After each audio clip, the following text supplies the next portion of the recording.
Hi there. Hi, Danielle. Is that you, Martha? Oh, here we go. You're back in. A little late, but what time is it? 2:05, 25. One way or the other. Sort of on the way.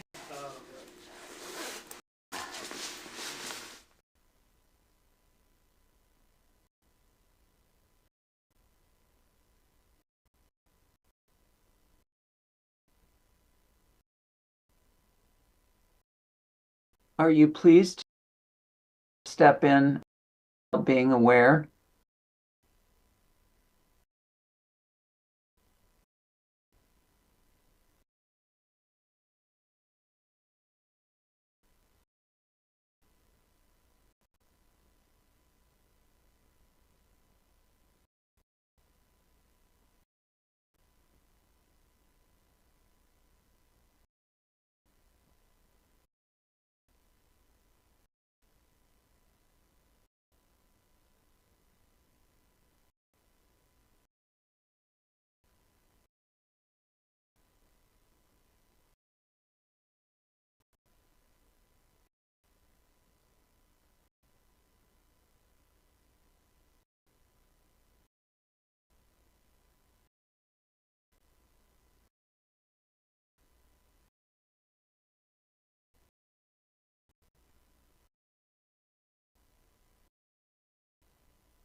Welcome to Living Mosaic. Martha Holden. I'm a Humanity Network. Living Mosaic is support, well, the understanding that there is a solution to the current sickness, heartbreak, ugliness in this world, on this planet.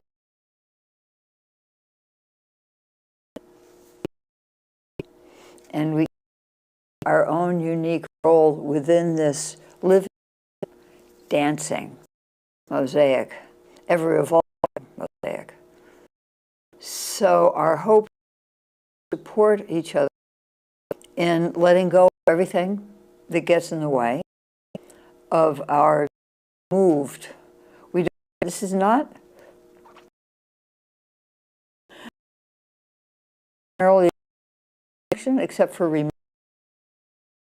it's out. Something we have confidence in, surrender to, that we allow, that we are to be transformed, to be brought into our optimal relationship with what is happening in the world right now. So that's what this is about. And the topic today, that's what we'll be talking about. It actually comes in 3 sections. Before we get into the 3 sections, where there's to be able to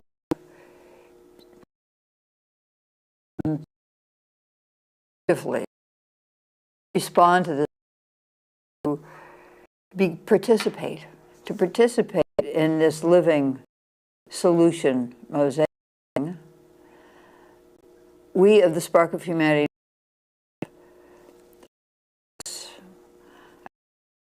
spiritual practices that have to offer is a way of easing our movement into our mosaic. And next year, in other words, in 4 short weeks, the title will be To Living Spark. So how we live into our spark of humanity that each one of us has, and how that to transform, as we claim our transform us so that we more easily, gracefully, less painfully, and that will be hosted by Danielle, who's in front of me, but I don't know who. But I can. So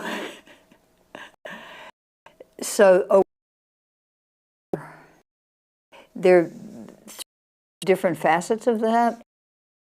Touch on the third one is what's across to.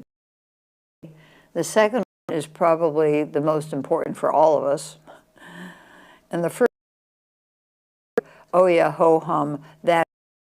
So the first, again, aware about is the awareness of the difficulties, the pain, the tragedy, the heartbrokenness of seen around us. We block our awareness of, and all three of them to block awareness, maybe in all levels possible. Can't cope. It's too difficult to know how to respond. I'm basically going to crawl under the covers and duck my head in, maybe suck my thumb or find a lollipop that lasts for my life. That is, I find it's really an individual choice. Some people I know are like news junkies.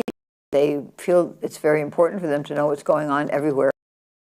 And of course they can't, which is probably frustrating. Then there have sort of some about the news intake or news media, the unpopular news media. And so there's that level. Myself personally, just where I am, I smoldering. So I am willing to continue dedicating my the work of the Spark Humanity Network is up to at the moment, because that the only way that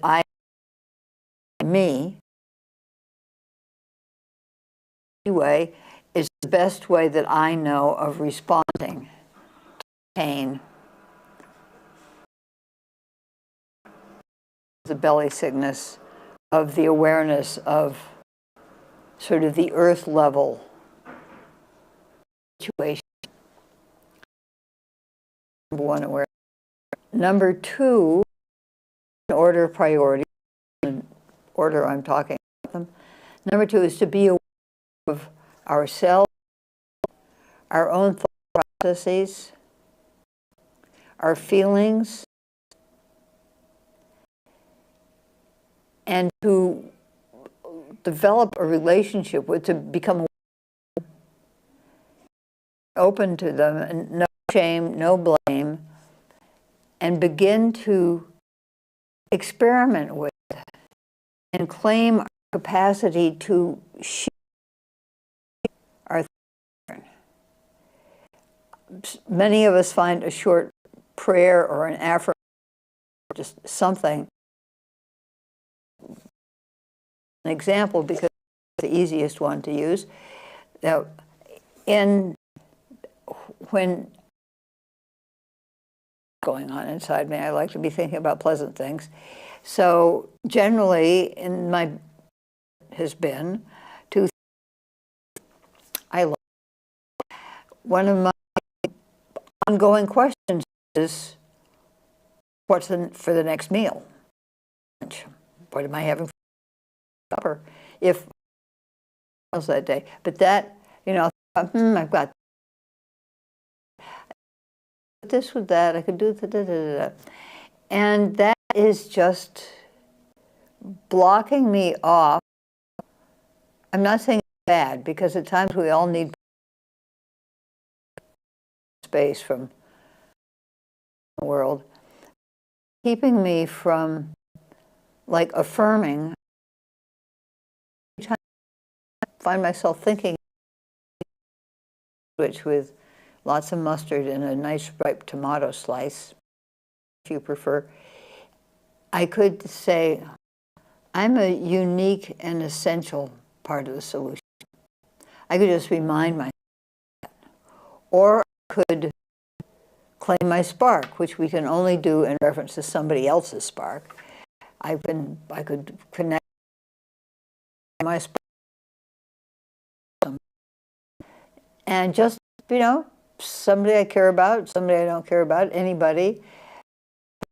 Cycle food. That sort of awareness. Now, there are, I know, because I'm familiar with them, much more toxic thinking, deliberating on, or that's, which it's good as far as it goes, but to shift that over to accept that we have the capacity to shift that over, and that we're willing to try. And it's like how to play an instrument. You have to practice. Who knows why my young cousin wanted to play the violin? And she said she liked the sound. Who knows why I wanted to play the trombone? You know, it's who come and make a sound that lets people, you know, eventually there's some facility and we're able to do it. But getting over little bits, practicing, training, call it, you know, letting the brain know it's not in charge. There's something that is crucial, certainly, to our growing into our places within the than our brains. We can use, you know, our spark where we. So if we're claiming our spark and connecting and affirming with the spark in others, so their defenses are being eroded, their bafflement is being just being willing on of our, which for some people may mean, you know, start feelings. I don't, maybe, you know, for me, I haven't got that. I think for different people it goes, some people start with thought, with feeling. But the awareness that there is something about that, our perception, shaping our attitudes, and therefore shaping experience. So once we get that, like practice, no didgeridoo, be practicing. You know, we get an edge on it, and that's continuing. There's progress made, and the results are simple. They're exponential, and others who used language, but say essentially the same thing. I encourage enough awareness of the local earth plane scene to do the inner work of the climate, the thoughts, the fears, the reactions, the fear triggers. It's being knowing that it's sort of taking a grand slalom course. You know, we can learn how to make our way through all the thoughts that come up. We don't need to be, if we have the grace to keep our mouth and, you know, keep our hands in our pockets, or at least not knives and guns. You know, it's okay. You know, we can find how to deal with them. The third I wanted to bring up an awareness. It's a more subtle, most subtle of the three. What's in the larger sphere, beyond Earth plane, the cosmic forces, the shifts, the paradigm shifts, the cultural shifts, the movements of big scale process, surges in energy happening. When we talk about we're of evolution, and we believe toward, to use the simplest language of words, but not so different, common consciousness, so that we become aware, subtly perhaps, of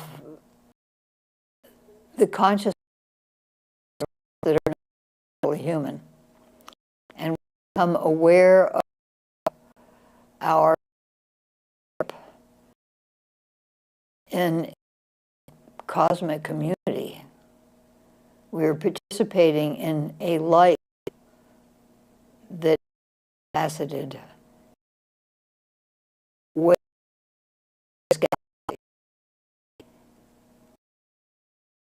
is alive, and so it changes and it moves and it flows and it evolves, and we are in time of that, and that has been nervous and uncomfortable because the ground beneath their feet, ground told them, so it's changing, it's growing, it's shifting, and we are participating in that. And want to involvement, participation in it has an effect of how gentle it is, humane it is, or how disruptive and painful it is. So we're not in control, but we're participants of the, and to become aware of that, allow ourselves to become aware of that, to look for the hints, because they can be very, and coincidence, oh, could this be it? Maybe this is, and to of whatever skepticism we've, I think it's skeptical. Our parents or our educators feel that this is the safest way society does, so learn.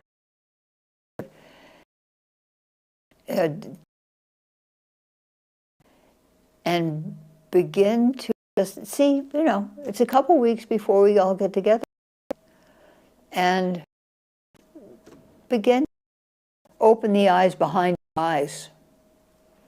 Open the eyes.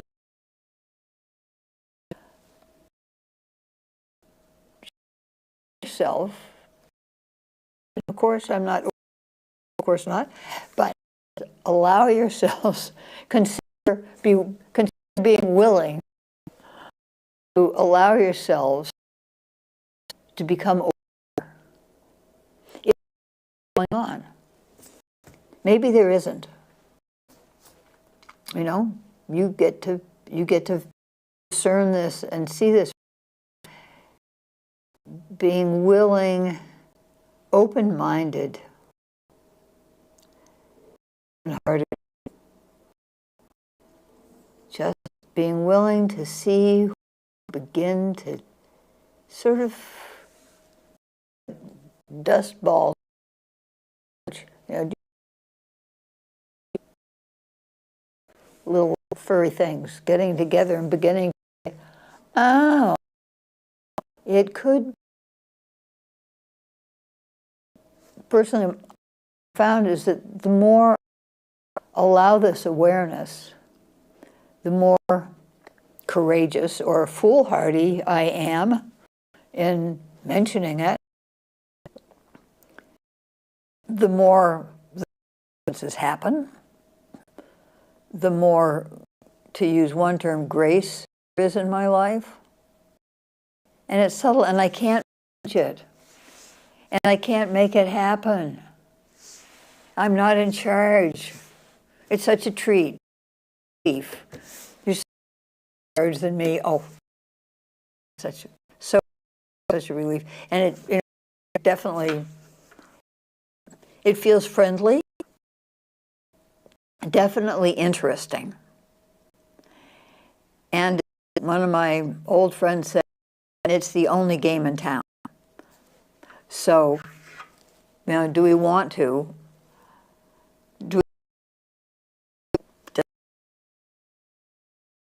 And only game in town, and just be willing and explore it, because for each one of us, we are so unique. You know, it's different. It's a different role. It's a different route. All I can do, all we can do, is encourage each other, support each other.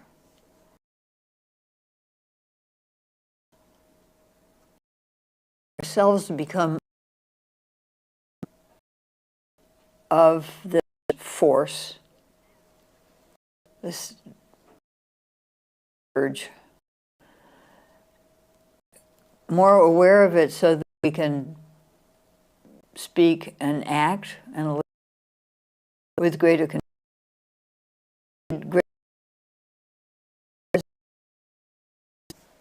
wonderful peace in living into one's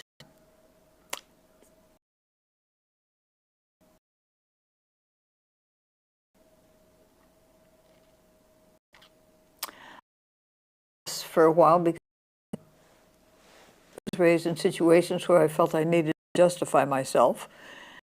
And one of my teachers said, you do not need to justify yourself. And what seems to me to be a truth, you know,